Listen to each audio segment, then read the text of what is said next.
Perkenalkan, nama saya Nur Insani Safar, mahasiswi dari Universitas Muhammadiyah Ponorogo, program studi Ilmu Perpustakaan dan Informasi Islam. Di sini saya akan merusung kembali materi studi Islam yang membahas tentang Islam kontemporer. Pengertian Islam kontemporer.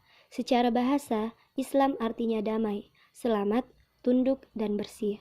Kata Islam terbentuk dari 3 huruf, yaitu Sin, Lam, dan Mim, yang bermakna dasar selamat atau salama. Sedangkan kontemporer artinya dari masa atau waktu ke waktu. Menurut istilah, Islam kontemporer adalah gagasan untuk mengkaji Islam sebagai nilai alternatif, baik dalam perspektif, interpretasi, tekstual maupun kajian kontekstual mengenai kemampuan Islam memberikan solusi kepada temuan-temuan di semua dimensi kehidupan, dari masa lampau hingga sekarang. Isu-isu kontemporer.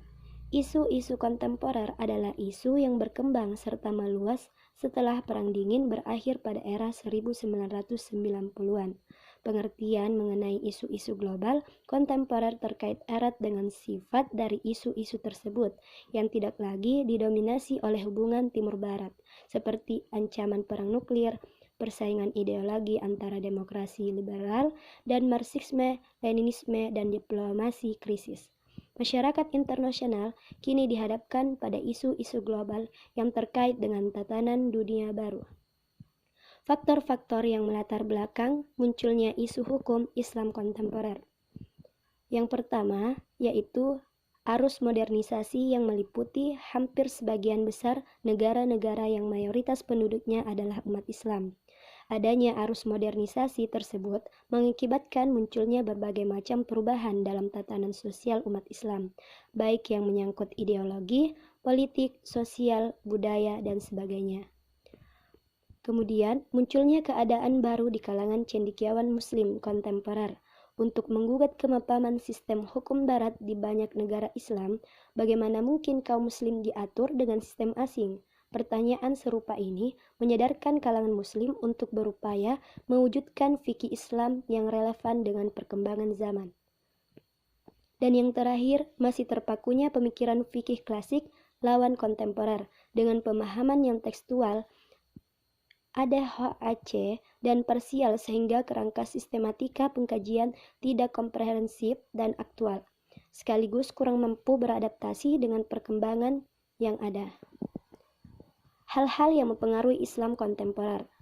Peta pemikiran Islam kontemporer di Indonesia tidak terlepas dari perkembangan Islam kontemporer di dunia Islam umumnya. Hal ini disebabkan karena 3 hal. Yang pertama yaitu banyaknya para intelektual Muslim Indonesia yang belajar di negara-negara Islam modern dan juga negara-negara Barat. Dan yang kedua, menafsirkan kembali Islam, baca Al-Quran. Dan yang ketiga, melakukan pendekatan-pendekatan yaitu mencari esensi-esensi ajaran Islam itu sendiri atau menggali nilai-nilai yang paling fundamental. Aliran atau pemikiran Islam kontemporer dibagi 3, yaitu metode berpikir kaum salaf. Di dalam memahami akidah Islam baik dengan berdialog dan berdiskusi, banyak ragam metode yang dipakai oleh semua aliran akidah di dalam Islam. Mu'tazilah yang menempuh dengan metode falsafi yang ditiru dari logika Yunani. Dalam penggunaan metode ini, mereka juga didampingi oleh Asy'ariyah dan Maturidiyah. Kaum salaf datang menentang penggunaan metode tersebut dan mengingkari agar pengkajian akidah kembali pada prinsip-prinsip yang dipegang oleh para sahabat dan tabi'in. Mereka mengambil prinsip-prinsip akidah dan dalil-dalil yang mendasarinya Al-Quran dan Sunnah, serta melarang ulama untuk mempertanyakan dalil-dalil Al-Quran. Yang kedua itu gerakan Islam moderat. Saat ini, Indonesia adalah negara dengan penduduk Muslim terbesar di dunia. Islam masuk ke wilayah Nusantara, tergolong paling akhir dibandingkan dengan kawasan lainnya seperti Persia, Asia Tengah, dan Eropa. Paham keagamaan yang diajarkan dan kemudian dianut oleh mayoritas penduduk adalah Ahlus Sunnah wal Jamaah.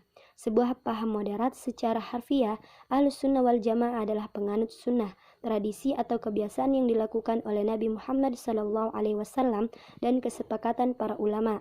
Watak modernisasi wasatiyah yang dimiliki oleh faham ini, baik dalam sistem keyakinan, akidah, syariah maupun praktik akhlak tasawuf sesuai dengan corak kebudayaan masyarakat Indonesia.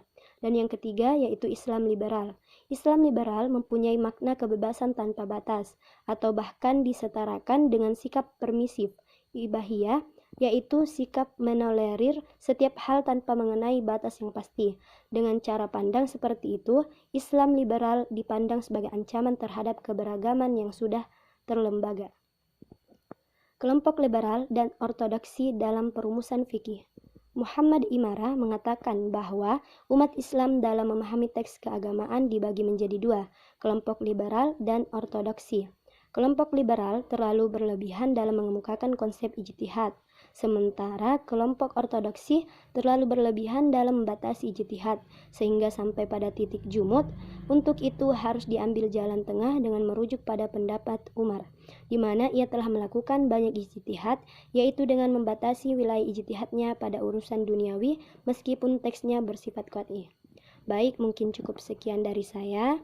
Lebih dan kurangnya mohon dimaafkan. Wassalamualaikum warahmatullahi wabarakatuh.